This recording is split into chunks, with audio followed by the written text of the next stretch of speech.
Apa yang harus dimakan oleh pasien kanker? Katanya pasien kanker tidak boleh makan karbohidrat. Dok, saya tidak makan karbohidrat sama sekali.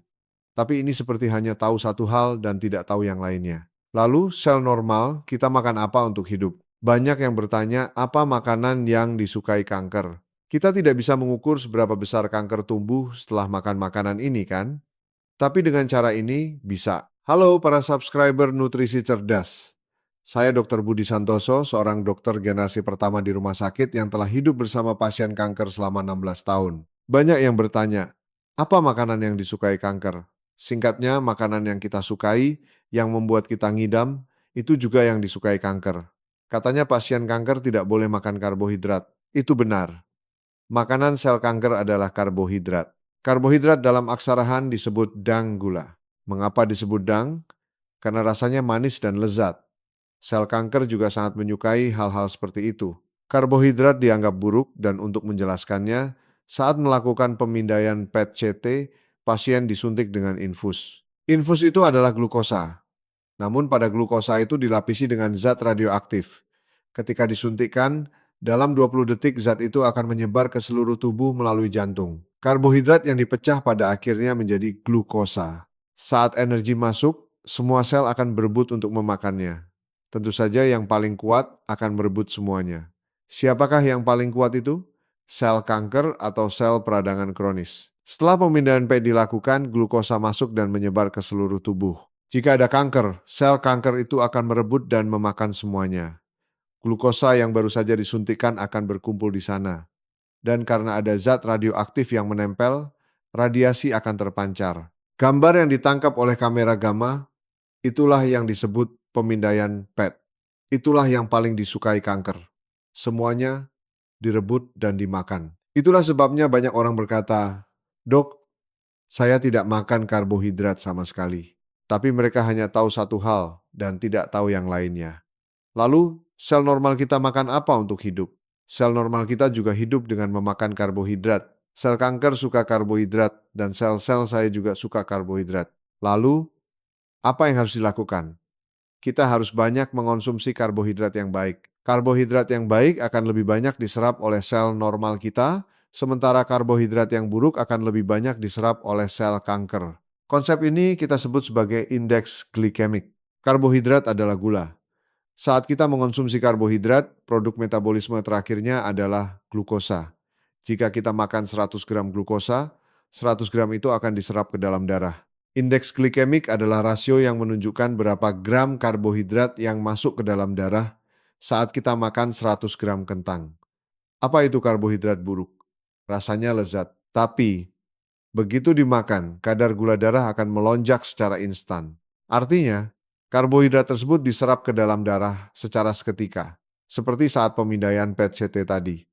Ketika glukosa disuntikkan melalui infus, 100% langsung masuk ke dalam aliran darah. Makanya, semuanya lari ke sel kanker.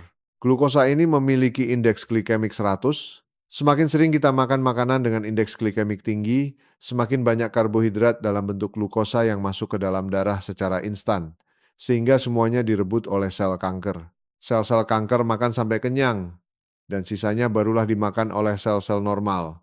Akibatnya, kanker terus membesar sementara pasien menjadi kurus kering. Kalau sudah begini, untuk apa menjalani kemoterapi? Kemoterapi yang dilakukan sekali dalam 3 minggu tidak menjamin efeknya akan bertahan lama. Dalam 12 hingga 24 jam efeknya sudah hilang. Misalnya, kemoterapi kali ini berhasil membunuh 1 juta sel kanker. Tapi jika selama 20 hari berikutnya pasien banyak makan karbohidrat buruk, bisa jadi 10 juta sel kanker baru telah tumbuh. Ini sama saja dengan kasus pasien diabetes. Jika pasien diabetes mengatur pola makannya dengan baik dan minum obat atau suntik insulin sesuai resep dokter, kadar gula darah puasanya bisa diatur di angka 107 atau 108. Tapi suatu pagi, saat dicek, angkanya 180.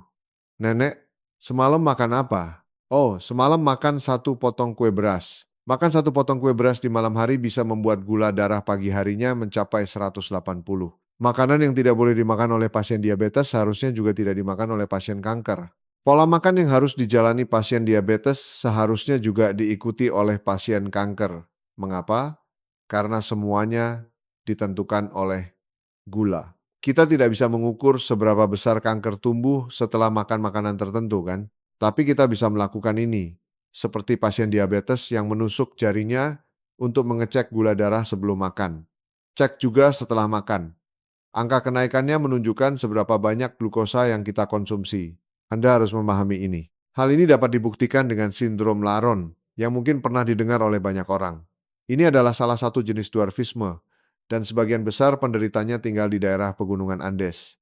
Di seluruh dunia, diperkirakan hanya ada sekitar 300.000 orang karena mereka tinggal di dataran tinggi, mereka membutuhkan banyak kalori, jadi mereka banyak mengonsumsi lemak hewani yang berlemak karena cuaca dingin. Mereka semua bertubuh pendek dan gemuk, tetapi mereka tidak menderita diabetes atau kanker, padahal makanan mereka seperti itu. Seorang dokter dari Inggris merasa ini aneh, jadi dia tinggal bersama mereka selama 20 tahun. Orang yang luar biasa, bukan? Dia meneliti hal ini sambil hidup bersama mereka. Ternyata, orang-orang ini mengalami kelainan kromosom yang menyebabkan mereka kekurangan hormon pertumbuhan. Hormon pertumbuhan itu adalah IGF. 1. Ada dua alasan utama mengapa pasien kanker tidak boleh makan karbohidrat.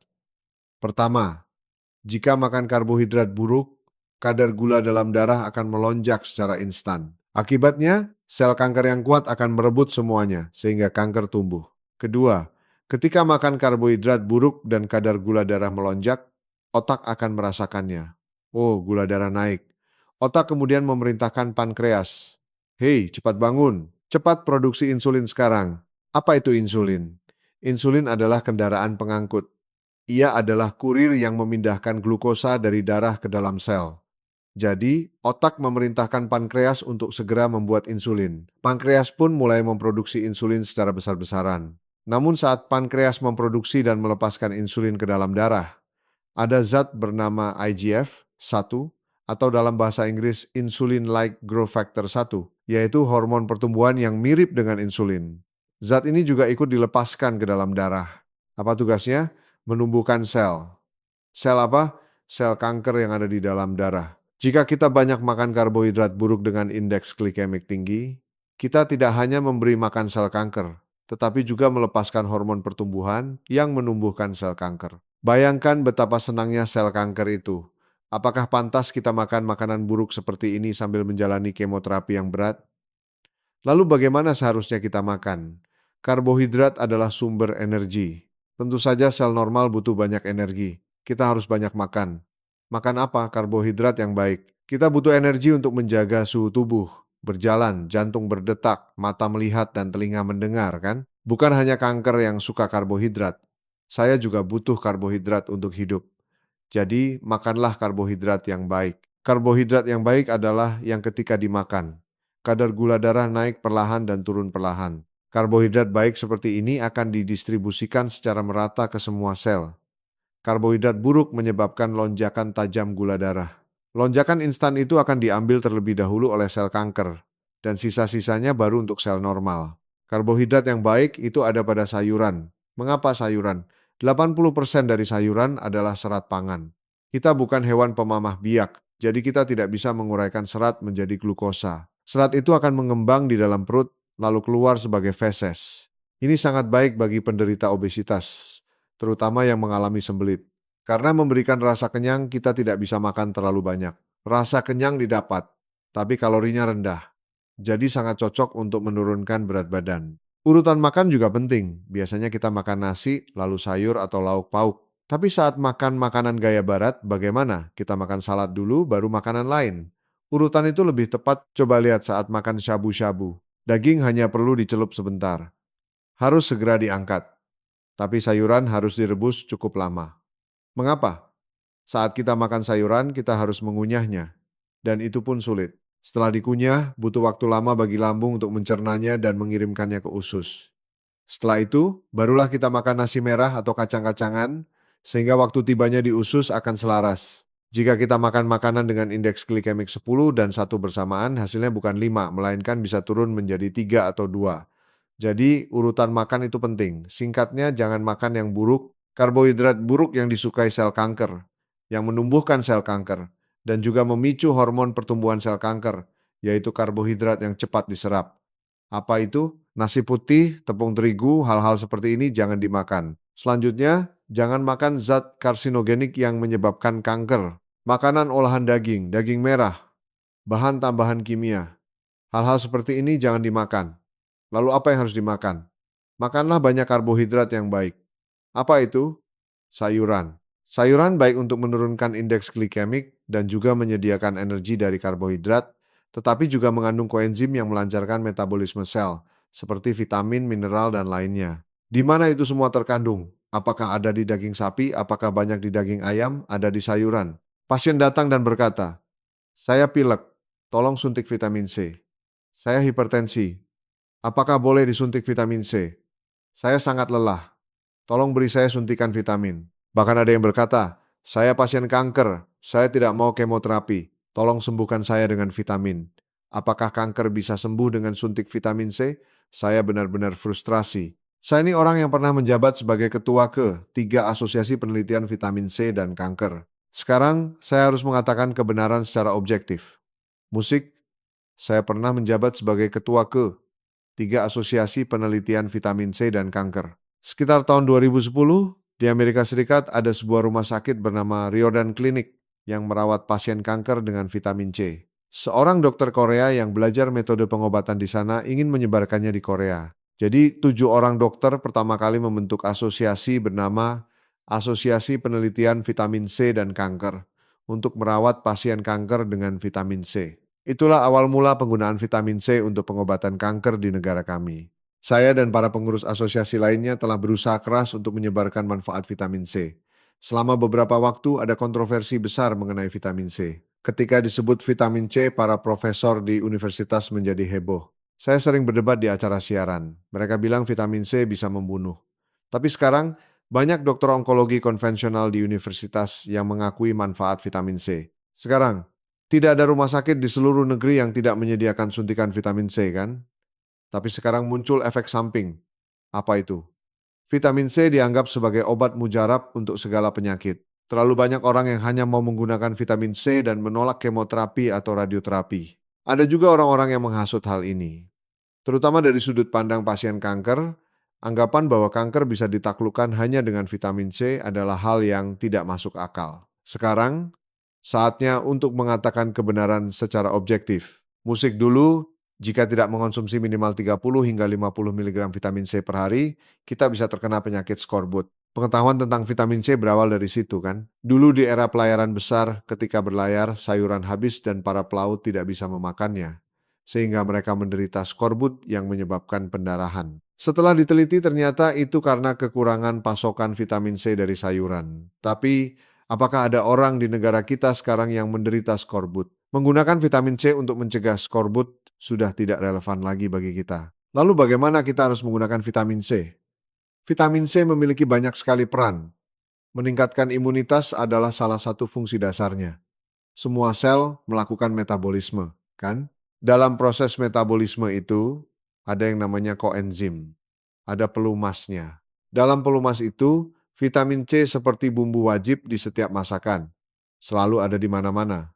Jadi vitamin C diperlukan untuk meningkatkan fungsi semua sel. Diperlukan untuk imunitas, detoksifikasi, kesehatan usus, dan penyembuhan luka. Vitamin C efektif untuk flu, pemulihan kelelahan, kecantikan kulit, dan bahkan obesitas. Tentu saja, vitamin C juga membantu pasien kanker. Namun, berpikir bahwa cukup dengan mengonsumsi sebanyak-banyaknya atau cukup dengan pergi ke rumah sakit dan disuntik 10 ampul vitamin C adalah tindakan yang berbahaya. Mari kita bicara dari sudut pandang pasien kanker. Mengapa saya menggunakan vitamin C?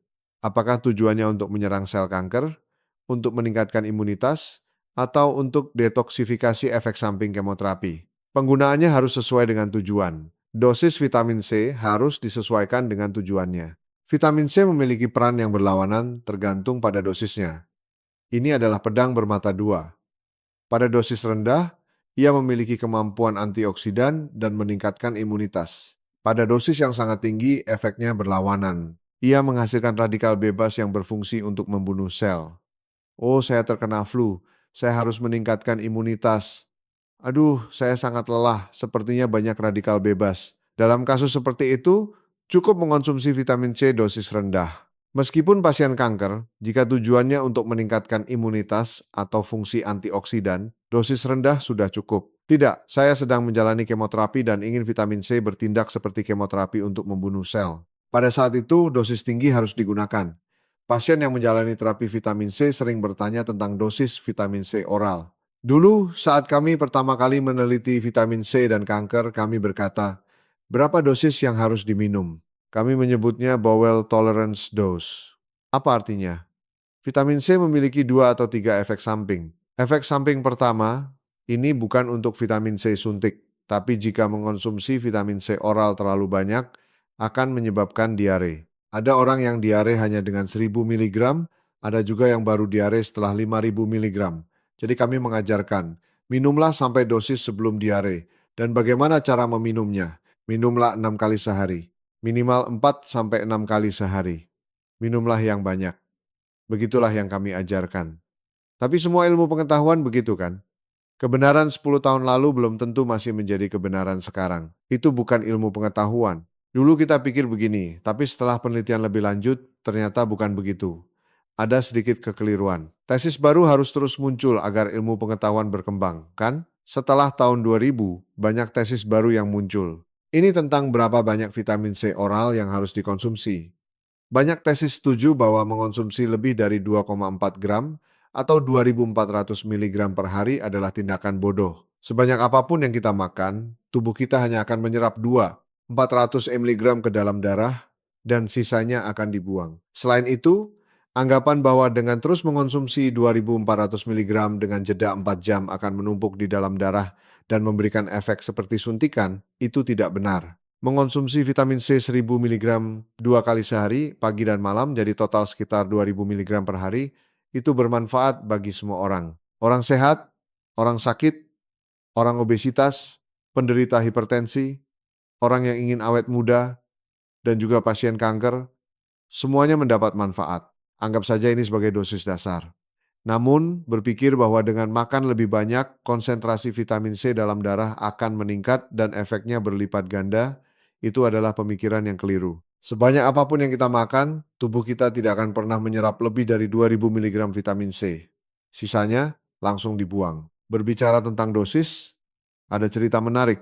Di Amerika Serikat, ketika terapi vitamin C untuk kanker menjadi populer, pusat kanker terkenal MD Anderson di Houston memutuskan untuk melakukan uji klinis. Mereka berpikir bahwa mengonsumsi 1000 mg vitamin C bisa membunuh orang. Jadi mereka melakukan uji klinis itu. Uji klinis fase 1 adalah untuk melihat toksisitas. Apakah 1000 mg akan membunuh atau tidak? Kalau dipikir sekarang, lucu kan? Di apotek saja menjual vitamin C 1000 mg, hasilnya adalah tidak ada efek. Garbage in, garbage out kan? Karena data yang dimasukkan salah, hasil tesisnya pun salah. Untuk melihat efeknya pada kanker, mereka memberikan 1000 mg secara oral, bukan suntikan. Tentu saja tidak akan ada efek. Premisnya sudah salah. Semua makanan, obat-obatan, dan vitamin sama saja. Ketika kita mengonsumsi 1000 mg melalui mulut, hanya sekitar 20,25% yang masuk ke dalam darah.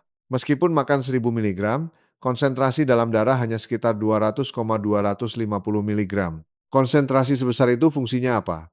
Sebagai antioksidan, untuk membunuh radikal bebas, atau meningkatkan imunitas, atau meningkatkan kesehatan secara umum. Ada pasien kanker yang menggunakan vitamin C sebagai agen kemoterapi. Untuk tujuan ini, vitamin C harus diberikan melalui suntikan intravena setelah menjalani operasi dan kemoterapi. Kemudian untuk mencegah kekambuhan menggunakan vitamin C dosis tinggi, ini ada dasar medisnya. Kemoterapi adalah pengobatan konvensional, sedangkan vitamin C adalah pengobatan komplementer dan alternatif. Istilah pengobatan komplementer dan alternatif ini diklasifikasikan oleh National Institutes of Health NIH Amerika Serikat. Disebut CAM, Complementary and Alternative Medicine. Tapi tidak melakukan operasi, tidak melakukan kemoterapi, dan hanya mengandalkan vitamin C, itu tidak masuk akal. Mekanisme serangan kemoterapi dan vitamin C terhadap sel itu sama, yaitu dengan menciptakan radikal bebas untuk mengganggu dan membunuh sel. Tapi ada perbedaan dalam kekuatannya. Kemoterapi atau radioterapi menghasilkan radikal bebas dalam jumlah sangat besar sehingga bisa langsung menghancurkan sel kanker. Tapi vitamin C tidak mencapai konsentrasi setinggi itu. Ia tidak bisa langsung menyerang dan menghancurkan sel kanker, tetapi ia bisa masuk ke dalam sel kanker dan mengganggu metabolismenya sehingga tidak bisa menghasilkan banyak energi, membuatnya menjadi tidak sehat. Jika kita membandingkan kemoterapi dan vitamin C dalam pengobatan kanker, keduanya memiliki mekanisme yang mirip, namun ada perbedaan besar dalam konsentrasi dan kekuatan efeknya. Lalu, kenapa tidak terus saja melakukan kemoterapi? Mengapa harus pakai vitamin C? Kemoterapi menghasilkan radikal bebas dalam jumlah sangat besar yang langsung menghancurkan sel. Tapi kelemahannya adalah ia juga menyerang sel normal. Itulah sebabnya tidak bisa dilakukan setiap hari dan tidak bisa dilakukan selamanya. Sebaliknya, vitamin C menghasilkan hidrogen peroksida dan radikal bebas untuk menyerang sel kanker. Tetapi kekuatan serangannya jauh lebih lemah daripada kemoterapi.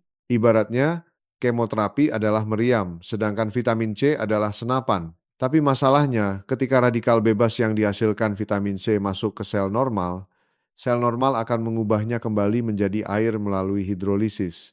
Jadi tidak ada efek sama sekali pada sel normal. Dalam hal ini bisa dibilang ini adalah terapi target, karena hanya menyerang sel kanker.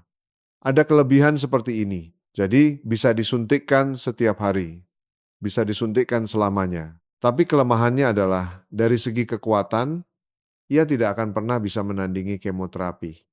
Lalu, apa yang harus kita lakukan? Dari sudut pandang pasien sebagai konsumen layanan kesehatan, kita bisa mengambil kebaikan dari keduanya, melakukan kemoterapi dan juga terapi vitamin C, menggabungkannya secara tepat, kan? Saya hanya mau pengobatan dari rumah sakit universitas saja. Ini juga bukan keputusan yang bijak. Apa-apaan ini? Kemoterapi itu bahaya, imunitas bisa hilang. Saya hanya mau vitamin C. Ini juga tindakan yang bodoh. Cukup banyak pasien yang datang ke rumah sakit dalam kondisi yang sudah tidak bisa diubah lagi. Tentu saja, jika kemoterapi jelas efektif, tidak perlu melakukan ini. Tapi ketika sudah tidak ada pilihan kemoterapi lain, atau ketika kemoterapi sudah resisten, saat itulah kita bisa mencobanya. Dan para profesor muda di universitas juga banyak yang ingin mencoba terapi vitamin C. Namun di universitas, secara kelembagaan dan sistem, hal itu tidak bisa dilakukan. Kita harus menetapkan tujuan dengan benar. Mengapa saya disuntik vitamin C? Mengapa saya meminumnya? Mengonsumsi satu botol vitamin C sehari dan berharap kanker sembuh, atau menerima suntikan vitamin C sebagai pengganti kemoterapi. Tujuan-tujuan seperti ini adalah tujuan yang keliru. Saat menjalani kemoterapi, vitamin C harus digunakan dengan tujuan untuk detoksifikasi efek samping kemoterapi. Ketika di rumah sakit universitas sudah tidak ada pilihan kemoterapi, atau ketika sudah resisten dan tidak ada obat lain, saat itulah vitamin C bisa digunakan untuk menekan sel kanker. Pada saat itu, metode, dosis, dan cara terapi vitamin C harus berbeda. Ada banyak sekali yang bisa dibicarakan tentang vitamin C. Tentu saja, kalau tidak, untuk apa saya mengelola asosiasi ini? Jadi ke depannya, saya akan terus memberikan informasi yang akurat dan bermanfaat tentang vitamin C kepada para subscriber Nutrisi Cerdas. Musik. Mulai hari ini selama seminggu makan perut babi, iga, atau buntut sapi adalah tindakan bodoh. Ini benar-benar tindakan yang konyol, terutama protein hewani. Jika dikonsumsi lebih dari jumlah yang dibutuhkan, ia akan bertindak sebagai racun. Apa masalah yang timbul jika kita makan terlalu banyak protein? Coba perhatikan. Protein bukanlah sumber energi. Ia adalah batu bata yang membangun tubuh kita. Kapan kita butuh batu bata? Saat tubuh sedang tumbuh, kita butuh batu bata. Anak-anak yang sedang tumbuh membutuhkan banyak protein karena mereka sedang membangun tubuh. Tapi orang yang pertumbuhannya sudah selesai tidak lagi membutuhkan batu bata. Namun, setiap hari ada protein yang hilang secara alami. Rambut rontok kan? Kulit mati mengelupas. Protein yang keluar melalui urin dan feses. Ini harus diganti. Oleh karena itu, Organisasi Kesehatan Dunia memiliki rekomendasi asupan protein harian untuk seluruh populasi dunia. Cukup mengonsumsi 0,5 hingga 1 gram protein per kilogram berat badan. Wanita biasanya cukup sekitar 30 gram per hari, sedangkan pria sekitar 40 hingga 50 gram protein. Itu sudah cukup. Dengan begitu, tubuh bisa dibangun. Sumber energi tubuh kita adalah karbohidrat. Umat manusia baru makan 3 kali sehari belum sampai 100 tahun. Di Amerika juga sama. Sebelum Perang Dunia II, di Amerika juga sulit mencari makan, apalagi di negara kita. Bahkan di zaman ayah saya, mereka benar-benar hanya makan 1 atau 2 kali sehari. Jadi sekali makan, Mereka akan makan sebanyak mungkin dan menyimpannya karena tidak tahu kapan akan makan lagi. Jadi, katakanlah kita makan karbohidrat. Berpikir hari ini akan mendaki gunung, kita makan mie, makan ramen, makan roti, makan nasi, makan banyak untuk menimbun energi. Tapi ternyata hujan. Akhirnya tidur seharian. Lalu apa yang terjadi? Semuanya tersisa. Tubuh kita akan menyimpannya. Disimpan di hati menjadi perlemakan hati. Disimpan sebagai trigliserida di dalam darah menjadi hiperlipidemia, dan seterusnya. Nanti saat kita kelaparan, cadangan itu yang akan digunakan. Hiperlipidemia ada yang karena kolesterol tinggi, ada yang karena trigliserida tinggi, dan ada yang keduanya tinggi. Hiperlipidemia karena trigliserida tinggi bisa 100% disembuhkan dengan diet. Cukup dengan tidak makan, maka cadangan yang ada akan terpakai. Tapi 90% kolesterol diproduksi di hati, jadi diet hanya berpengaruh 10%. Itulah sebabnya ada orang kurus yang kolesterolnya tinggi, kan? Itu karena ada riwayat keluarga. Tapi masalah di zaman modern adalah karena makanan terus-terusan enak, kita terus makan, dan kita bepergian dengan mobil, tidak berolahraga, jadi kita terus menabung. Kalau kita punya gaji 10 juta rupiah dan setiap bulan menabung 5.000 rupiah atau 8.000 rupiah, itu bagus. Tapi jika kita makan 100 karbohidrat, kita harus menghabiskan 100 pada hari itu juga. Jika hari ini makan 100, besok 200, lusa 300, tapi yang digunakan hanya 20 atau 30, maka kita terus menabung. Inilah yang menjadi perlemakan hati, obesitas, hiperlipidemia, penyumbatan pembuluh darah, penyakit jantung, dan kanker. Hari ini aku akan lari maraton. Hari ini aku akan mendaki gunung. Maka kita harus makan banyak karbohidrat. Harus mengisi banyak bensin. Hari ini hujan jadi aku akan tidur seharian. Cukup dengan energi minimal untuk menjaga suhu tubuh, membuka mata, dan bolak-balik ke kamar mandi kan? Maka cukup makan sedikit karbohidrat. Tapi masalahnya adalah tubuh kita diciptakan untuk menggunakan karbohidrat sebagai sumber energi. Jika kita menggunakan protein sebagai sumber energi, itu akan menjadi masalah besar. Ini sama seperti mobil bensin. Seharusnya diisi bensin, tapi karena tidak ada bensin diisi solar. Mobilnya bisa jalan, tapi mesinnya akan rusak semua kan? Sama saja. Seharusnya kita menggunakan karbohidrat, tapi kita tidak makan karbohidrat sama sekali. Itu seperti terjebak di tambang batu bara. Tidak ada yang bisa dimakan. Tubuh kita sudah menghabiskan semua karbohidrat yang dimakan dan disimpan, yang ada di perlemakan hati, trigliserida di darah, semuanya habis. Tapi makanan tetap tidak masuk. Lalu apa? Tubuh akan mengambil protein yang tersimpan di otot. Saat tubuh mulai menjalankan metabolisme dengan protein dari otot, sejak saat itulah sel mulai rusak. Kita harus diselamatkan sebelum itu. Apa masalahnya jika kita makan banyak protein? Saat kita makan ayam goreng, bulgogi, atau iga, makanan itu harus dipecah di mulut, lambung, dan usus menjadi asam amino. Agar bisa diserap ke dalam darah, ia harus dipecah menjadi molekul-molekul tunggal. Darah itu seperti jalan tol kan? Hanya bisa dimasuki jika sudah dipecah menjadi satu molekul. Jika besok mau operasi, lalu hari ini makan 1 kilogram daging sapi, protein itu harus dipecah menjadi molekul-molekul asam amino tunggal. Tapi tidak ada cukup waktu atau kemampuan untuk melakukannya. Jadi, ia tetap dalam bentuk gumpalan asam amino, 10 atau 20 molekul bersamaan. Ini disebut polipeptida. Ini tidak bisa diserap.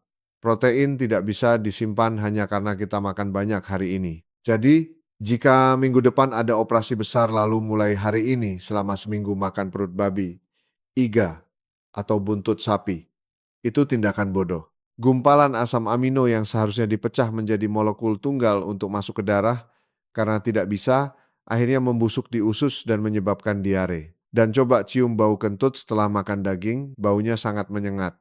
Kan? Anda mungkin pernah mendengar istilah sindrom usus bocor. Mukosa usus seharusnya rapat, tapi jika ada lubang, gumpalan asam amino atau racun bisa masuk ke dalam darah.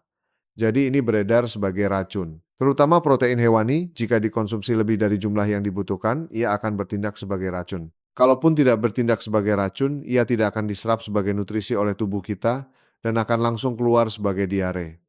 Makan banyak protein adalah tindakan orang bodoh. Lalu, protein apa yang harus dimakan? Ada dua cara. Protein hewani itu murah, enak, dan mudah diserap. Selain itu, protein hewani tidak hanya mengandung protein, tapi pasti menempel dengan lemak hewani. Yang membuat makanan kita lezat adalah lemak dan gula.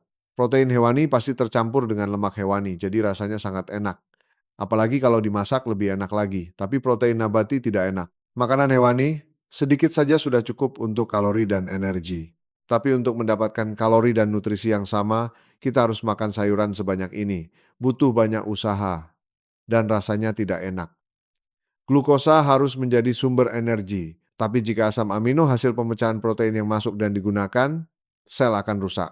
Manusia itu sama dalam hal ini. Kita memang omnivora, tapi sepertinya Tuhan menciptakan kita sebagai omnivora yang cenderung herbivora. Dulu kita tidak bisa makan makanan hewani meskipun mau. Bahkan di masa kecil saya, kami makan daging sapi saat hari raya, tapi dimasak menjadi sup, bukan dipanggang langsung untuk dinikmati saripatinya. Itu tak terbayangkan. Apalagi generasi nenek moyang kita. Mungkin makan daging sekali atau 2 kali setahun kan? Dan cara makannya pun tidak seperti sekarang. Hanya dimasukkan ke dalam sup encer untuk dinikmati kuahnya. Jadi pada dasarnya, kita adalah makhluk yang bisa makan makanan hewani.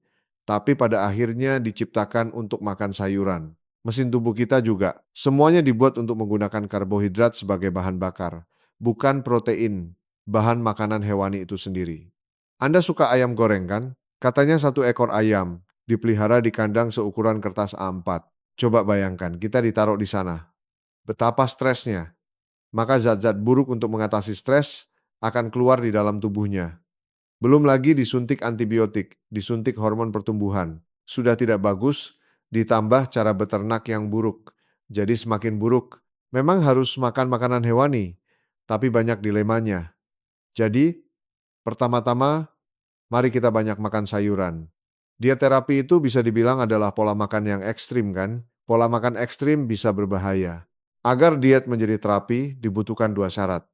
Musik, pasien yang melakukan diet terapi datang ke rumah sakit kami dan mengatakan 2 hal. Dok, saya tidak makan karbohidrat sama sekali yang disukai sel kanker. Oh ya? Lalu Anda makan apa? Saya hanya makan sayuran. Mari kita pikirkan sejenak. Apakah sayuran itu karbohidrat, protein, atau lemak? Karbohidrat. Kan? Perkataannya tidak nyambung. Lalu mereka bilang lagi, saya tahu makan asin itu tidak baik, jadi saya diet tanpa garam. Saya tidak makan garam sama sekali. Orang bisa mati kalau tidak makan garam. Itu pemahaman yang salah.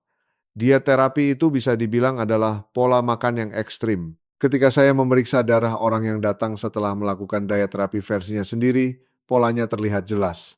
Pasien yang melakukan diet terapi semaunya sendiri, semua hasil tesnya merah. Artinya berlebihan. Nilai normalnya 10,20, hasilnya 100. Normalnya 50,100, hasilnya 200.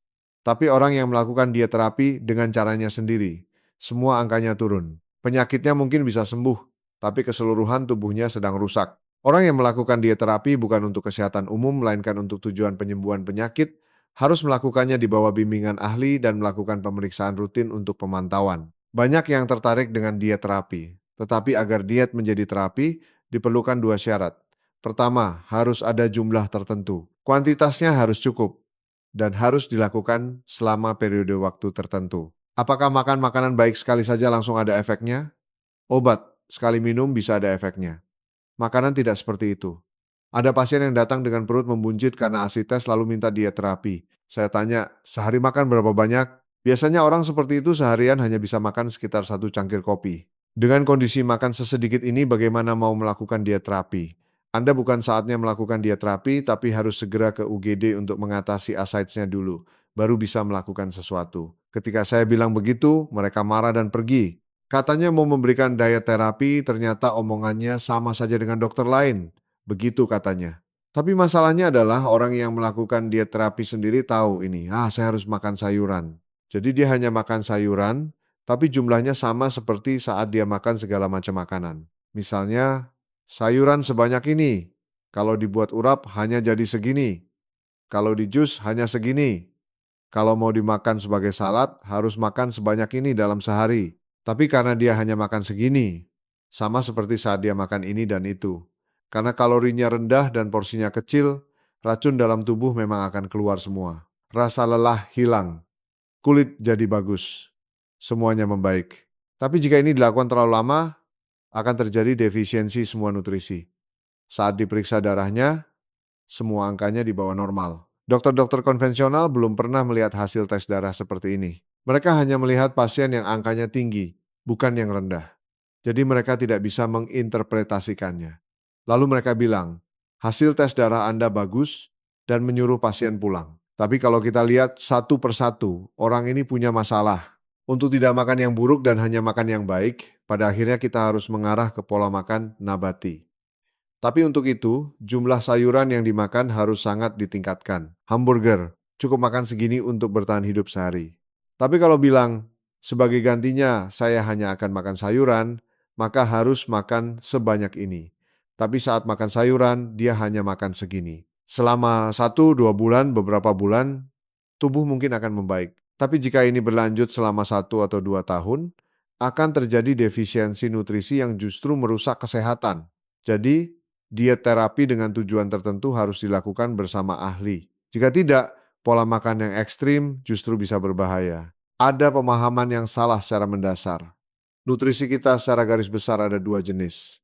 Kita butuh energi untuk hidup, kan? Dengan energi, kita bisa menjaga suhu tubuh, mata bersinar, otot bergerak, dan berjalan. Ini seperti bensin untuk mobil. Ini adalah 3 nutrisi makro, karbohidrat, protein, dan lemak. Ada juga nutrisi mikro. Ini bukan untuk menghasilkan energi, tapi tanpanya sel tidak bisa berfungsi, metabolisme tidak berjalan. Kalau di mobil, ini seperti oli mesin. Tanpa oli, mobil tidak bisa jalan meskipun ada bensin. Apa itu? Nutrisi mikro, berbagai vitamin, berbagai mineral, hormon, fitokimia, dan lain-lain. Tapi yang dianggap penting oleh masyarakat umum adalah karbohidrat, protein, dan lemak. Yang dianggap penting oleh rumah sakit universitas juga karbohidrat, protein, dan lemak. Saya juga seorang dokter. Tapi di zaman saya, kami tidak pernah belajar tentang ilmu gizi bahkan 1 jam pun. Kami hanya tahu bahwa makan seimbang itu sudah cukup. Dokter di luar negeri belajar tentang medicine as food, yaitu makanan sebagai pengobatan. Jika ada pasien diabetes datang, apa yang harus dilakukan pertama kali? Mengatur makanannya, kan? Siapa yang harus melakukannya? Dokter. Tapi bagaimana dengan kita? Anda diabetes ya? Kurangi berat badan, kurangi alkohol, kurangi daging, banyak makan sayur. Ini resep untuk 6 bulan, terima kasih, cuma begitu. Jika diet terapi untuk menyembuhkan penyakit harus dijelaskan dalam 1 kata, entah itu kanker, diabetes, atau apapun, jawabannya adalah makan lebih sedikit. Makan lebih sedikit. Coba lihat anjing peliharaan kita. Tujuan hidup mereka adalah makan. Seluruh eksistensi mereka adalah tentang makan. Tapi saat mereka sakit, mereka tidak makan. Kalau kita paksa makan, mereka bisa mati. Mereka tahu cara menyembuhkan diri sendiri. Secara naluriah, saat sakit, mereka mengurangi makan. Dengan begitu, mereka memaksimalkan kemampuan penyembuhan diri sendiri. Singkatnya, makan lebih sedikit. Tapi makan sedikit selama 1-2 hari atau 1-2 bulan mungkin tidak apa-apa, tapi kalau bertahun-tahun, tidak boleh. Pasien yang sedang kemoterapi juga tidak boleh makan sedikit. Jadi harus dilakukan sambil dipantau. Pertama-tama, tidak makan yang buruk adalah prioritas. Setidaknya, jangan sampai kita memberi penyakit sekaligus memberi obat, kan? Kedua, harus makan yang baik. Lalu, apa yang buruk? Makanan kanker, hormon pertumbuhan yang menumbuhkan kanker, yaitu karbohidrat buruk. Saat kita melakukan pemindaian PET-CT, glukosa disuntikkan dan semuanya lari ke sel kanker. Itulah yang paling disukai kanker, direbut dan dimakan semua. Melakukan itu tidak hanya membuat gula darah melonjak instan dan lari ke sel kanker, tapi juga meningkatkan IGF, satu yang keluar bersama insulin di dalam darah yang membuat sel kanker tumbuh subur. Jangan lakukan itu. Karbohidrat buruk itu apa? Semuanya yang enak. Ada pepatah, jangan pernah makan 3 hal yang berwarna putih. Nasi putih, tepung terigu putih, dan garam putih. Dikatakan jangan pernah memakannya. Lalu satu lagi, jangan menyiram bensin ke rumah yang terbakarkan, jangan makan karsinogen, racun, dan sejenisnya. Terutama lemak hewani yang dimasak. Organisasi Kanker Dunia menyatakan bahwa makanan hewani olahan seperti bacon, ham, sosis adalah karsinogen grup 1. Dan daging merah seperti daging sapi, babi, dan kambing adalah karsinogen grup 2. Ada piramida makanan, kan? Yang paling bawah apa? Makan setidaknya 5 porsi sehari. Apa itu? Sayuran segar. Yang paling puncak? Makan 0 hingga 1 kali seminggu. Artinya jangan dimakan, kan? Apa itu? Daging merah. Tapi jika pekerjaan saya adalah menyembuhkan penyakit, saya pasien diabetes, hipertensi, atau kanker, Apakah pantas saya makan karbohidrat, makan make up, dan sejenisnya? Makanan terbaik adalah apa? Makanan rumahan, makanan yang dimasak di rumah. Anehnya, sebagian besar keluarga pasien juga punya penyakit. Hipertensi, diabetes, hiperlipidemia, obesitas, semuanya ada. Keluarga berbagi penyakit bukan hanya karena berbagi gen dan memiliki riwayat keluarga, tetapi juga karena berbagi gaya hidup.